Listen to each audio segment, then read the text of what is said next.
In the year 2147, humanity had reached far beyond Earth, spreading across the stars and colonizing distant planets. But even with all their advancements, people still carried the same old fears, prejudices, and greed that had plagued them for centuries. On a colony world called Eos Prime, tensions were rising between humans and an alien species known as the Velari. The Velari were tall, insect-like creatures with shimmering exoskeletons and large, multifaceted eyes. They had lived on Eos Prime long before humans arrived, but now they were seen as a threat. Jacob Hale was an ordinary man living in one of the poorer districts of New Haven, the largest city on Eos Prime.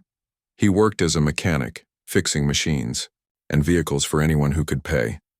Life wasn't easy for Jacob, but he managed to get by. He kept to himself, avoided trouble, and tried to stay out of the growing conflict between humans and the Velari. But sometimes trouble finds you whether you want it or not. One evening, after finishing work at his small garage, Jacob returned home to find two security officers waiting for him.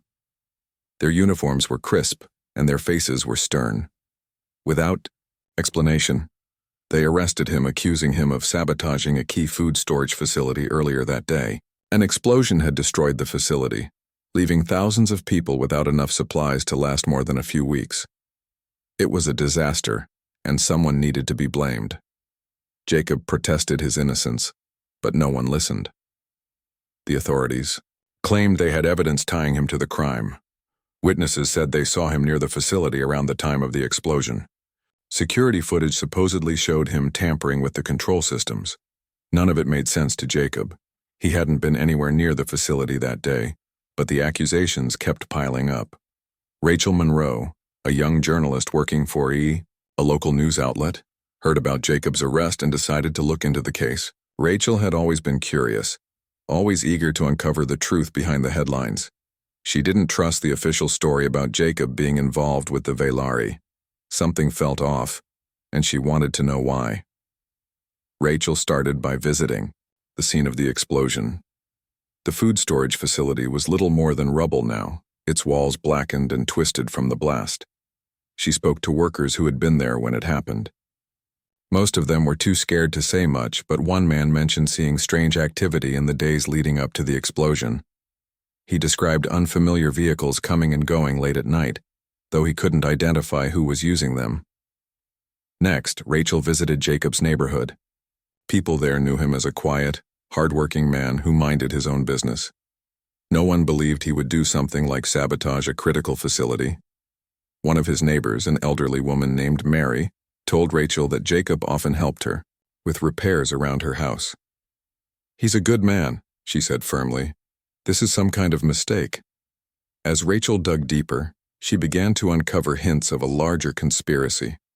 A source within the colonial government leaked information suggesting that high-ranking officials had been planning to provoke a war with the Velari.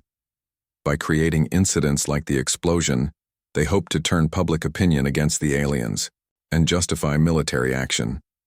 War meant profits for certain companies that supplied weapons, ships, and other resources to the colonial forces. Rachel realized that Jacob was just a pawn in this game. Someone had set him up to take the fall for the explosion, knowing he wouldn't have the means or connections to defend himself. But proving it was another matter entirely. Time was running out. Jacob's trial was already underway, and the outcome seemed inevitable. Back in his cell, Jacob struggled to make sense of what was happening. He replayed the events of the past few days in his mind, searching for any clue that might explain why he was being framed. Nothing came to him. He thought about his family, who lived on another continent. Would they even hear about his arrest? Would they believe he was guilty? The courtroom was packed on the day of the verdict. Reporters, citizens, and even representatives from the Velari community filled the seats. Outside, protesters gathered, some shouting for justice, others calling for Jacob's head. The atmosphere was tense, charged with anger and fear. The judge delivered the sentence quickly. Death by electrocution. There would be no appeals, no further investigation.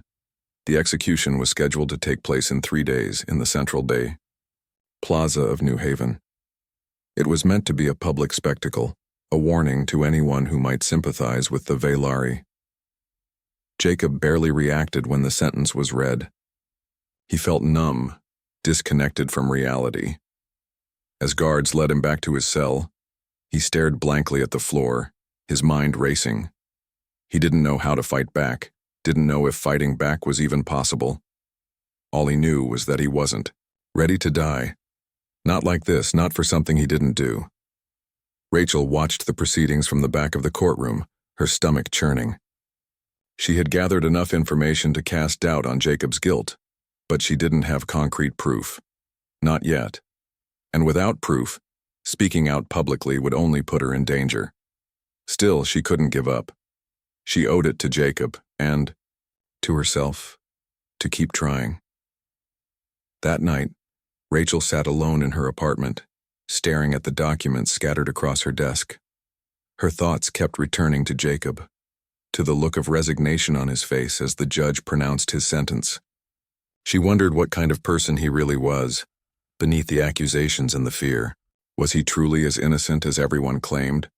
Or was there something she was missing? Little did Rachel know, Jacob was more than just an ordinary mechanic. Hidden deep inside him, dormant and unknown, was a secret that would change everything, for Jacob, for EOS Prime, and for the future of humanity itself. The day of the execution arrived, and the central plaza of New Haven was transformed into a grim stage. Barricades lined the edges of the square, keeping the crowds at a safe distance. Soldiers in dark uniforms stood guard, their weapons ready, in case anyone tried to interfere. The air buzzed with tension, a mix of fear, anger, and morbid curiosity. People had come from all over the colony to witness the spectacle, some cheering for justice, others whispering quietly about how wrong it all felt. Jacob Hale was brought out just after sunrise. His hands were bound behind his back and his face bore signs of exhaustion. Dark circles hung under his eyes and his skin was pale. He walked slowly, flanked by guards who watched him like predators circling prey. Despite everything, Jacob held his head high. He refused to show weakness, even though he knew what was coming. Rachel Monroe stood near the edge of the crowd, her heart pounding as she clutched a small recording device hidden in her pocket. She had decided to attend the execution, hoping to capture something, anything that might help prove Jacob's innocence later. But as she watched him step onto the platform, doubt crept into her mind. Was she too late? Could anything she do now make a difference? The governor of EOS Prime, a tall man named Victor Lang, stepped forward to address the crowd. His voice boomed through speakers set up around the plaza. "Today," he began, "we send a message to all who would betray humanity and side with our enemies. Justice will be served, and those who threaten our survival will face the consequences." Rachel clenched her fists as she listened. The words sounded hollow, rehearsed. She knew the truth, that this wasn't about justice or survival. It was about control, about stirring up fear and hatred to justify war. Still, no one else seemed to question it. The crowd roared its approval, shouting insults at Jacob as if he were already guilty beyond any doubt. On the platform, Jacob stood silently, his gaze fixed on the horizon. He didn't look at the crowd, didn't react to their jeers. Instead, he focused on the rising sun, its light painting the sky in shades of orange and red. For a brief moment, he allowed himself to imagine freedom, to picture a life where he wasn't trapped, accused, or hated. Then reality snapped back into place, harsh and unrelenting. The executioner approached, carrying a control panel connected to the electric chair. Jacob was seated forcefully, his restraints tightened until they dug into his skin. A helmet was placed over his head, wires trailing down to the machine that would soon end his life. Rachel felt sick watching it, her stomach twisting with every passing second. She wanted to scream, to run forward and stop them, but she stayed frozen in place. There was nothing she could do, not yet. Victor Lang raised his hand, signaling for silence. The crowd obeyed, holding its collective breath as the countdown began. 10, 9, 8. Each number echoed like a death knell, heavy and final. Jacob closed his eyes, bracing himself for what was to come. He thought about his family, about the people he'd helped fix machines for, about the quiet moments of peace he'd found in an otherwise chaotic world. Would anyone remember him fondly? Or would he become just another nameless victim of fear and hatred? When the countdown reached 0, the switch was flipped. A surge of electricity coursed through the wires, flooding Jacob's body with unbearable pain. His muscles spasmed violently, his back arching off the chair as the current tore through him. The crowd gasped, some turning away while others leaned in closer, unable to look away. But then something unexpected happened. Instead of dying instantly, Jacob's body began to glow faintly, a soft blue light emanating from beneath his skin. The light grew brighter, pulsing rhythmically like a heartbeat. The restraints binding him snapped apart as if they were made of paper, and he collapsed to the ground, motionless. For a moment, there was complete silence. No one moved. No one spoke. Even the guards hesitated, unsure of what to do next. Then, slowly, Jacob stirred. His fingers twitched and he pushed himself up onto his knees. When he stood, his posture was different, stiff, mechanical almost. His eyes opened, revealing glowing blue irises that sent shivers through everyone who saw them. "This is your justice?" Jacob's voice rang out, distorted and cold, carrying an unnatural resonance that silenced the murmurs in the crowd. "You wanted a show? Let's give them a real one." Before anyone could react, Jacob moved. Faster than anyone thought possible, he lunged at the nearest soldier, grabbing the man's weapon before he could raise it. With a single fluid motion, Jacob twisted the gun out of the soldier's grip and turned it on the others. Shots rang out, bullets flying wildly as panic erupted among the guards. Rachel ducked behind a barricade, her pulse racing. She peeked out cautiously, watching as Jacob tore through the soldiers with terrifying efficiency. His movements were precise, calculated, as though he were operating on instincts far beyond human capability. Bullets ricocheted off him harmlessly, leaving only faint scorch marks on his skin. It was as if he had become invincible. The crowd scattered, screaming and trampling over each other in their desperation to escape. Rachel stayed low, clutching her recording device tightly. Part of her wanted to flee, to put as much distance between herself and the chaos as possible. But another part, the journalist, the truth seeker, urged her to stay. This was history unfolding before her eyes, and she couldn't turn away. Jacob's rampage wasn't random. He targeted specific individuals, the soldiers who had arrested him, the prosecutor who had fabricated evidence against him, and finally, Governor Victor Lang himself. Lang tried to retreat, flanked by his personal security detail, but Jacob cut through them like they were nothing. When he reached Lang, he grabbed the man by the throat and lifted him effortlessly into the air. "You made me into this," Jacob said, his glowing eyes locking onto Lang's terrified face. "But I won't let you in." With a swift, brutal motion, he ended Lang's life, dropping the body to the ground without ceremony. By the time the dust settled, the plaza was littered with bodies, and Jacob stood alone amidst the wreckage. His chest rose and fell steadily, his expression unreadable. Around him, survivors cowered or fled, too shocked to process what they had just witnessed. Rachel remained hidden, her mind racing. What was Jacob now? Was he still human or had something else taken over? As the authorities scrambled to respond, Jacob turned and walked away, disappearing into the ruins outside the city. Rachel knew she had to follow him, if not to understand, then at least to document what came next. Whatever Jacob had become, his story was far from over. Rachel Monroe waited until nightfall before venturing into the ruins outside New Haven. The city's outskirts were a desolate wasteland, filled with crumbling buildings and abandoned machinery. It was the kind of place where no one dared to go, especially after what had happened in the plaza earlier that day. But Rachel wasn't just anyone. She had spent years chasing stories, uncovering truths, and risking her safety for the sake of justice. This time was no different, except that the stakes felt higher than ever. She carried only the essentials, her recording device, a flashlight, and a small knife tucked into her belt. Her heart pounded as she stepped over broken concrete and rusted metal, her eyes scanning the shadows for any sign of movement. Somewhere out there was Jacob Hale, or whatever he had become. She didn't know if he would see her as a threat or an ally, but she couldn't let fear stop her. Not now.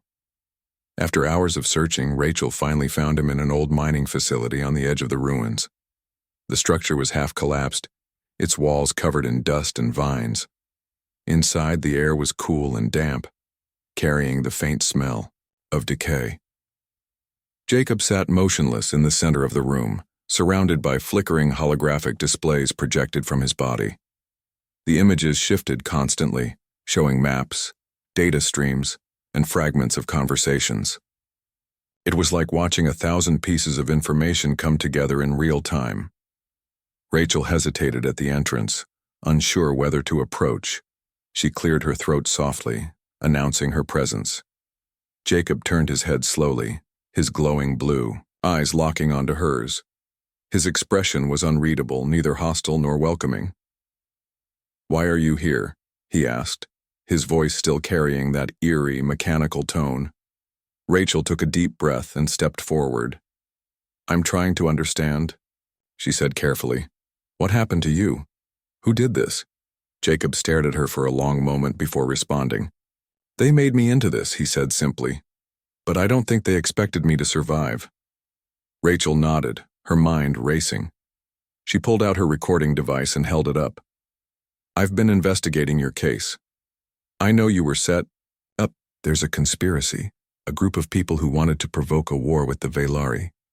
They needed someone to blame, and you were convenient." Jacob tilted his head slightly, as if processing her words. "You're saying this isn't about me, it's about them." "Yes," Rachel replied, "and I think we can expose them. Together." For the first time since his transformation, Jacob showed a flicker of something resembling humanity. His shoulders relaxed slightly, and the tension in his posture eased. He looked down at his hands, flexing his fingers as if testing their strength. "How do you plan to do that?" he asked. Rachel explained her idea.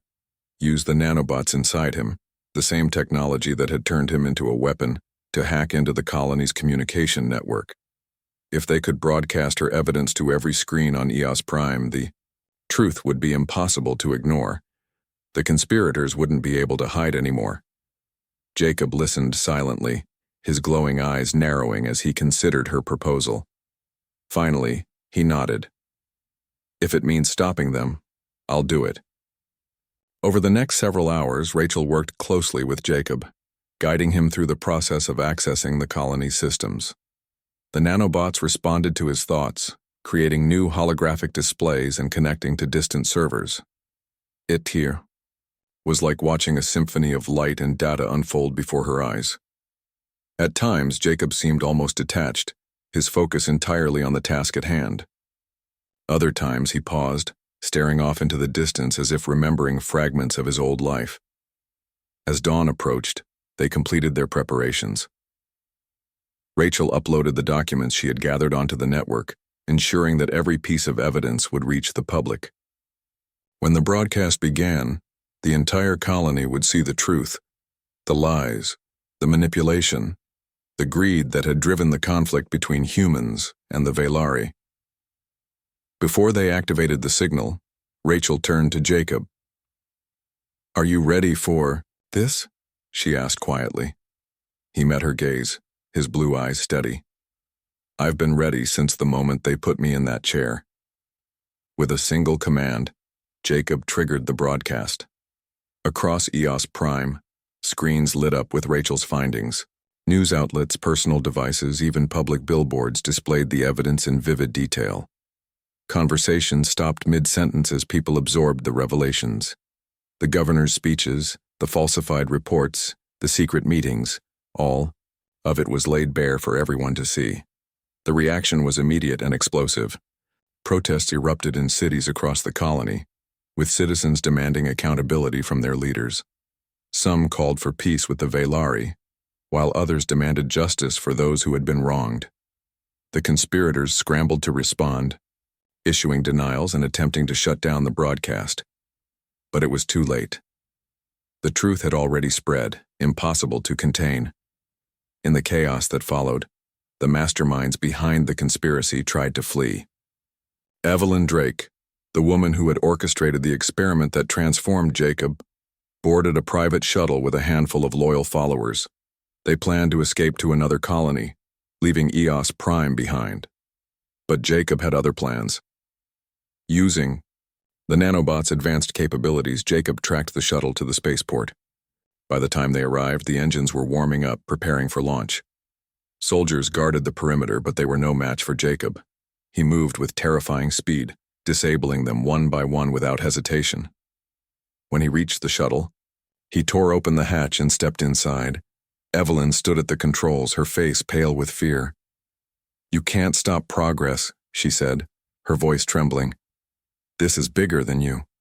Bigger than all of us." Jacob shook his head. "No," he said firmly. "This ends here." Without another word, he ended her life, ensuring that she could never harm anyone again. As the shuttle powered down, Jacob walked away, leaving the wreckage behind. He knew the fight wasn't over, not completely, but he had done what he set out to do. The truth was free, and the people of EOS Prime could decide their own future. Back in the ruins, Rachel watched the news reports with a mixture of relief and awe. She had always believed in the power of truth, but she never imagined it would take something like this to bring it to light. When Jacob returned to the mining facility, she greeted him with a nod of respect. "What happens now?" she asked. Jacob glanced at the horizon, where the first rays of sunlight were beginning to break through the clouds. "Now," he said softly, "I disappear." Rachel wanted to protest, to tell him he didn't have to run, but she understood. Whatever Jacob had become, he wasn't meant for the world he had saved. Instead, she offered him a small smile. "Thank, you," she said simply. With that, Jacob turned and walked away, vanishing into the wilderness. Rachel stayed behind, determined to continue her work. She knew the road ahead wouldn't be easy, but for the first time in a long time, she felt hopeful. The colony was changing, and maybe, just maybe, it could find a way to heal. As the days passed, rumors began to spread about a mysterious figure watching over EOS Prime. Some claimed to have seen him in the shadows, protecting the vulnerable and striking down those who abused their power. Whether it was truly Jacob or just a legend born from his actions, no one knew for sure. But one thing was certain: the man who had been executed publicly had left an indelible mark on history, and on the hearts of those who dared to believe in justice. The days following the broadcast were chaotic. The colony of EOS Prime was in turmoil, with protests erupting in every major city. People demanded answers, justice, and accountability. The streets were filled with angry voices chanting slogans, holding signs that read "No more lies" and "Justice for all." Some called for peace with the Veilari, while others wanted revenge against the conspirators who had manipulated them. It was a storm of emotions, and no one knew how it would settle. Rachel Monroe stayed at the center of it all, working tirelessly to keep the momentum going. She published articles, gave interviews, and shared more evidence she had uncovered about the conspiracy. Her work became a beacon of hope for many, but it also made her a target. Threats poured in, some from anonymous sources, others from people tied to the very leaders she was exposing. Still, Rachel refused to back down. She believed in what she was doing, and she knew Jacob's sacrifice, his transformation, had given her the chance to make a difference. Meanwhile, Jacob Hale had disappeared into the wilderness outside New Haven. He moved silently through the ruins and forests, avoiding contact with anyone. The nanobots inside him allowed him to survive without food or water, repairing his body as needed and granting him strength far beyond human limits. But he wasn't invincible. The weight of what he had become pressed heavily on him, both physically and mentally. He could feel the technology coursing through his veins, altering him in ways he couldn't fully understand. Sometimes he wondered if he was still human at all. Despite his isolation, Jacob kept watch over the colony. From hidden vantage points, he observed the protests, the debates, and the slow unraveling of the corrupt system he had helped expose. He saw how people responded to the truth, some with anger, others with relief, and he felt a flicker of satisfaction. His actions had sparked change, even if he couldn't be part of it anymore. But not everyone accepted the revelations quietly. The conspirators who had survived Evelyn Drake's downfall were desperate to regain control. They regrouped in secret, plotting their next move. Among them was General Marcus Cole, a high-ranking military officer who had profited greatly from the tensions between humans and the Velari. Cole saw Jacob as a threat, a symbol of resistance that needed to be eliminated. Cole assembled a team of mercenaries and bounty hunters, offering large sums of money to anyone willing to track down Jacob. Posters with Jacob's face appeared across the colony, labeling him as a dangerous fugitive. Some claimed he was a monster created by alien experiments, while others said he was a traitor working for the Velari. The propaganda worked, turning public opinion against him. Many began to fear him, forgetting the role he had played in uncovering the truth. Rachel noticed the shift in sentiment and grew worried. She knew Jacob was out there somewhere, alone and hunted. If he was captured, or worse, it would undo everything they had accomplished. Determined to protect him, she decided to find him before Cole's men did. Using clues from her earlier investigation, Rachel traced Jacob's movements to a remote area known as the Iron Wastes. It was a barren, desolate region where few dared to go. The ground was cracked and dry, littered with remnants of old mining operations. Wind swept through the landscape, carrying dust and grit that stung the skin. Rachel packed supplies and set out, knowing the journey would be dangerous. After days of travel, she finally found him. Jacob was perched on a rocky ridge overlooking the horizon, his glowing blue eyes scanning the distance. He turned as she approached, his expression unreadable. "You shouldn't be here," he said, his voice low and mechanical. "I know," Rachel replied, stepping closer, "but I couldn't let you face this alone." Jacob studied her for a moment before nodding. "They're coming for me," he said simply. "Cole won't stop until I'm dead." "I won't let that happen," Rachel said firmly. "We can fight back, together." Jacob shook his head. "It's not your fight anymore. You've done enough. Let me handle this." "No," Rachel insisted. "This isn't just about you. It's about everyone who's been hurt by their lies. If they silence you, they'll try to erase everything we've fought for." For the first time since his transformation, Jacob hesitated. He looked away, his gaze distant. "I don't know how much longer I can hold on," he admitted quietly. Whatever I am, it's changing me. I don't think I'll ever be the same again." "You don't have to be," Rachel said gently. "You've already done more than anyone could ask. But if you give up now, they win. Is that what you want?" Jacob clenched his fists, his jaw tightening. After a long pause, he nodded. "All right," he said. "Let's finish this." Together, they devised a plan. Using the nanobot's advanced capabilities, Jacob hacked into Cole's communications network, tracking the movements of his hunters. They identified a key location, where the mercenaries were gathering supplies, a fortified outpost deep in the Iron Wastes. If they could strike there, they could cripple Cole's operation and buy themselves time. Under the cover of night, Jacob and Rachel approached the outpost. The mercenaries were unprepared, underestimating the danger posed by a single man and a journalist. Jacob moved like a shadow, taking out guards silently and disabling security systems. Rachel stayed close behind, using her knowledge of tactics to guide him.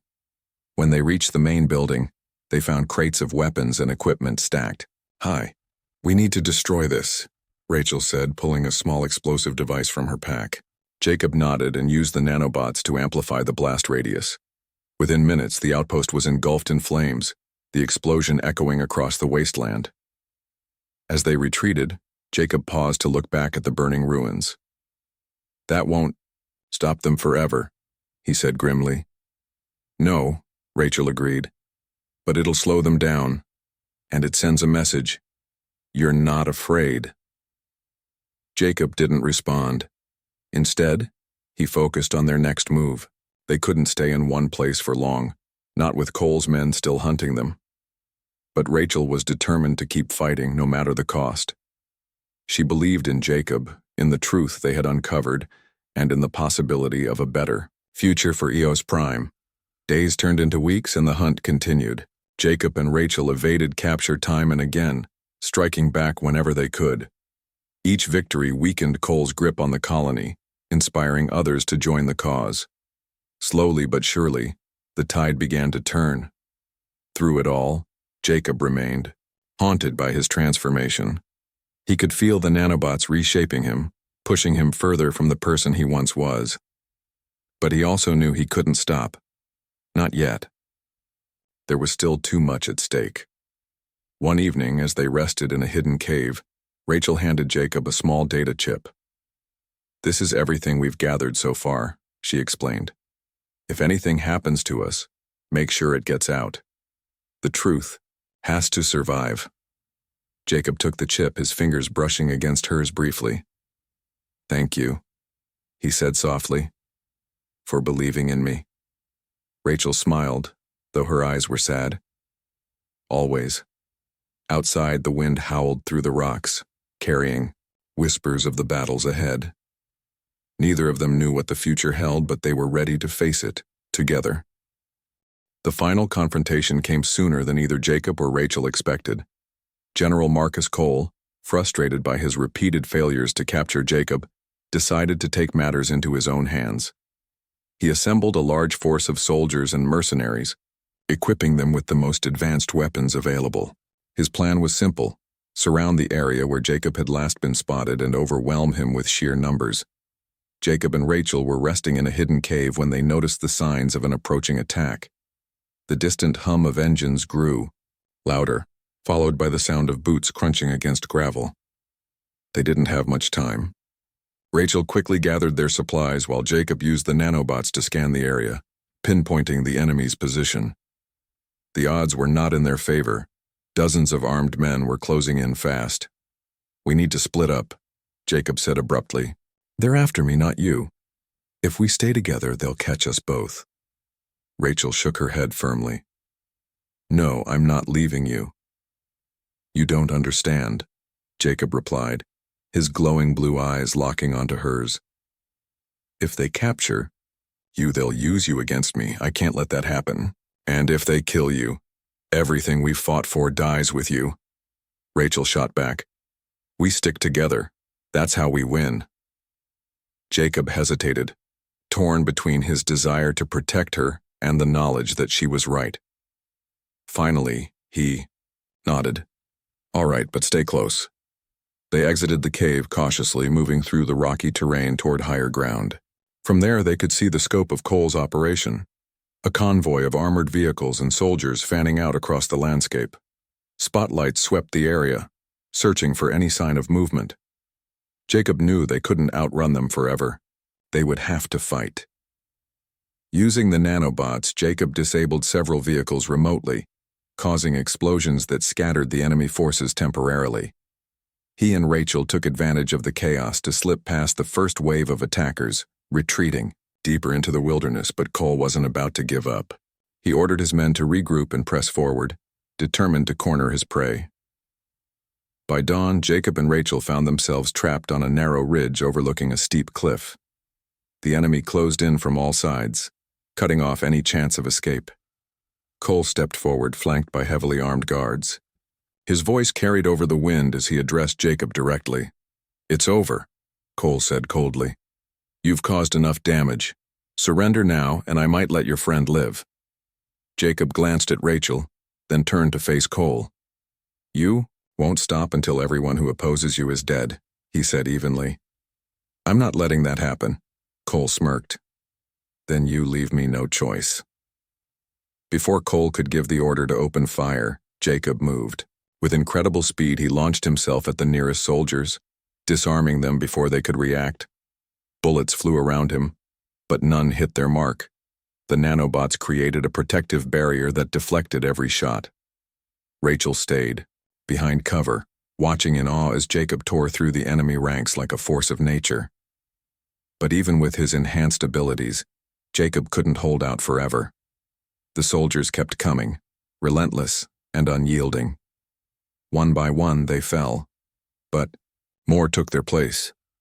Exhaustion began to creep into Jacob's movements, his body straining under the strain of constant combat. The nanobots worked tirelessly to repair the damage, but even they had limits. Rachel realized they needed a way out, and fast. She spotted a weak point in the enemy formation, a gap near the edge of the cliff where fewer soldiers were stationed. Grabbing a fallen weapon, she fired a few shots to draw attention away from Jacob.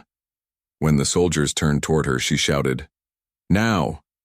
Jacob understood immediately. Summoning the last of his strength, he charged through the opening Rachel had created, grabbing her hand as they sprinted toward the cliff. Behind them, Cole barked orders, his voice filled with fury. "Don't let them escape." Reaching the edge of the ridge, Jacob paused for a split second. Below them was a raging river, its waters crashing against jagged rocks. It was a dangerous jump, but it was their only chance. Without hesitation, Jacob pulled Rachel close and leaped off the cliff. The fall was terrifying, the wind rushing past them as gravity pulled them downward. For a moment, Rachel thought they wouldn't make it.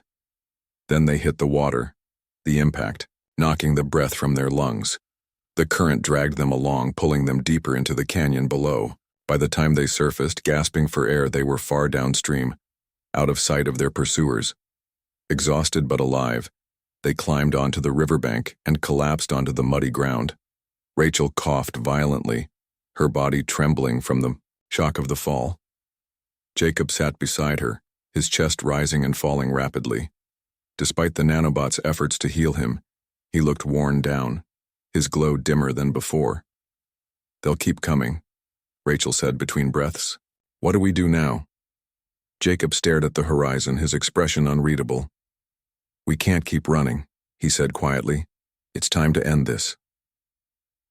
Later that night, Jacob and Rachel devised a plan to confront Cole once and for all. Using the nanobots, Jacob infiltrated the communication systems of Cole's base, spreading false information that lured the general into a trap.